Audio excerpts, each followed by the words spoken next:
I'm psyched to be here and chatting about Medicaid with you. So always like to chat about Medicaid with you. So today we're going to talk about pregnancy and Medicaid data, which is like a very interesting data topic and also a very relevant data topic. So, um, Julie, I know this is a personal passion topic for you too. Tell us a little bit more about the current relevance of pregnancy and Medicaid data, and then we'll dig into why it's just like globally always a very interesting topic. So pregnancy is always an important topic in Medicaid. Medicaid pays for almost half of births in the United States, which is massive. And today it's particularly important as Medicaid is rolling out the community engagement program. One of the exemptions to that program is if you are pregnant. So being able to identify somebody as pregnant is very important for states that are implementing this by the end of the year. Yeah. And we talked about this a little bit with medical frailty, Yeah. right? We have these exemptions, right? It could be straightforward in that they're defined by CMS or they're defined through attestation, and or they could be very complicated, right? Because there's a continuum here in terms of, well, like, how do you actually define pregnancy in the data? So can you talk us through that continuum of like most straightforward to maybe most complex Yes. and like where we are? Yes. So I think most straightforward is somebody attests to being pregnant and that is sufficient. So there's a world in which that will be the way in which states determine that somebody is pregnant and exempt from community engagement.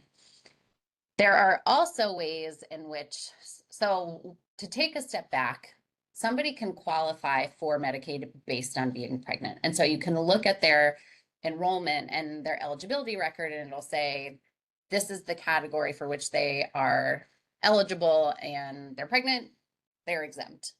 Somebody can be eligible based on poverty and become pregnant. And so you would not necessarily know unless you're looking at their claims whether or not somebody is pregnant. So this is the most complicated, and there are a bunch of reasons why this can be complicated, and it can depend on where you live. So I'll give you a very specific example. There are some states that bill for pregnancy related services only when somebody delivers. So they use a bundled payment, which means that when somebody actually gives birth, that is when Medicaid payment happens. They pay for all of their prenatal care that way. They sometimes pay for all of the postpartum care that way.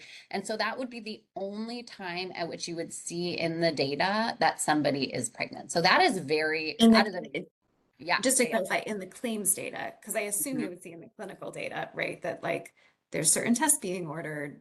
Like, is it fair to say that's the only time we see in the That's claims data? exactly right. Yes. Yeah.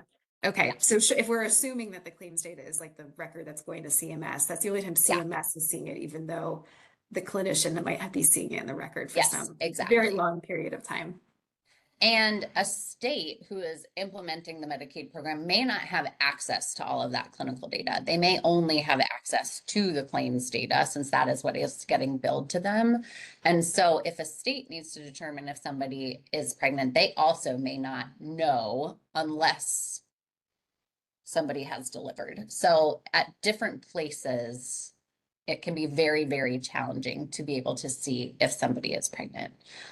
Just also fascinating. Just we both have children, and I'm sure when you were pregnant, you were getting advertisements from Target because they like had Yes, figured out that, you know, they knew we were they pregnant. knew, right? Yeah. And this is fascinating, right? Just to be like the lag time in these different data sets and how they interplay Yeah. with like, you know, it seems like it would be so straightforward, right? Like somebody is Yes. pregnant, they're receiving services, and I think yet what you're pointing out here is like there's a very big gap, right? As we've talked about before, between by the time there's some possibly reporting of that Yeah. in a payment data set. You mentioned that this is like one example of one state with a bundled payment. Is that the general rule, or are there other examples where some states are reporting that information much earlier? So some states reported earlier. I think there at this point are maybe a dozen or so states that use some Mhm. form of bundled payments.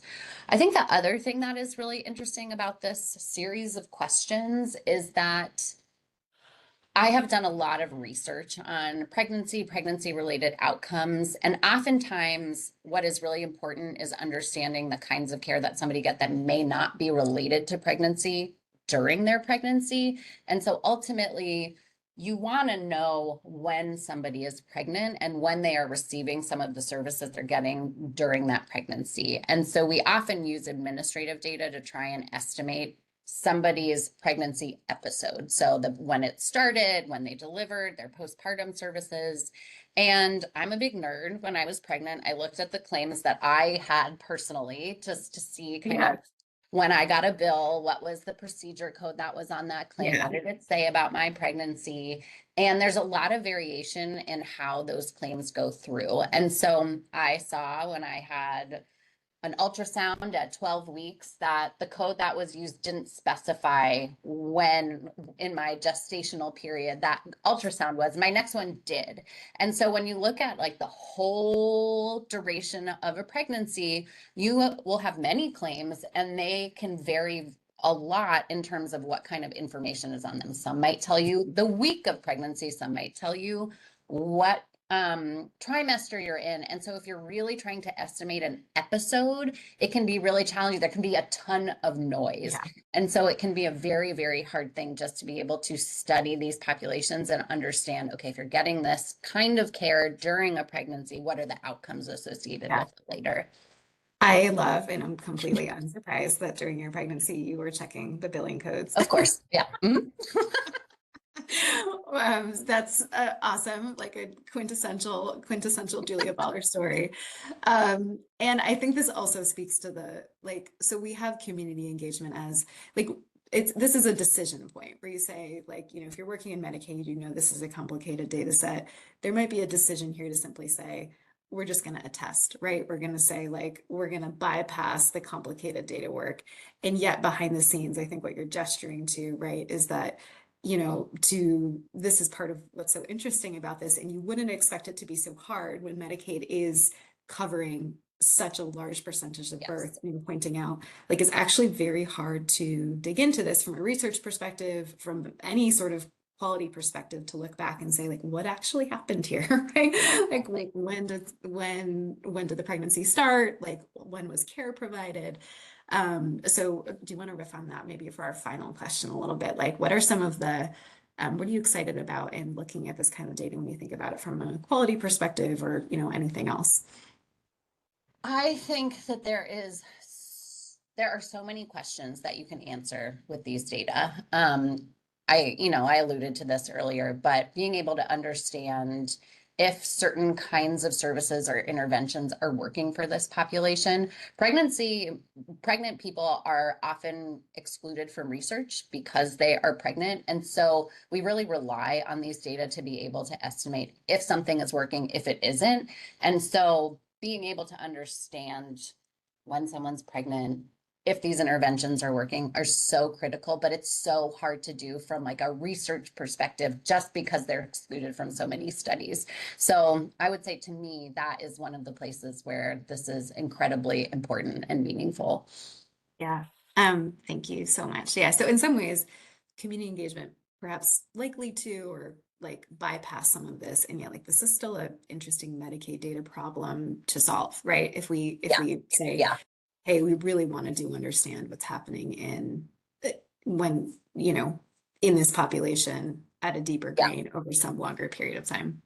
I think that's right. And I think when it comes to community engagement, a lot is going to depend on CMS and what they will allow in terms of what kind of documentation you need for exemption. People will be able to attest, and I think the question will become, are states going to be able to use other data sources to confirm that that attestation is accurate? Yeah. This was lovely. Nice to chat with you, Julia. And Nice to we'll chat with you too. with Medicaid data topic.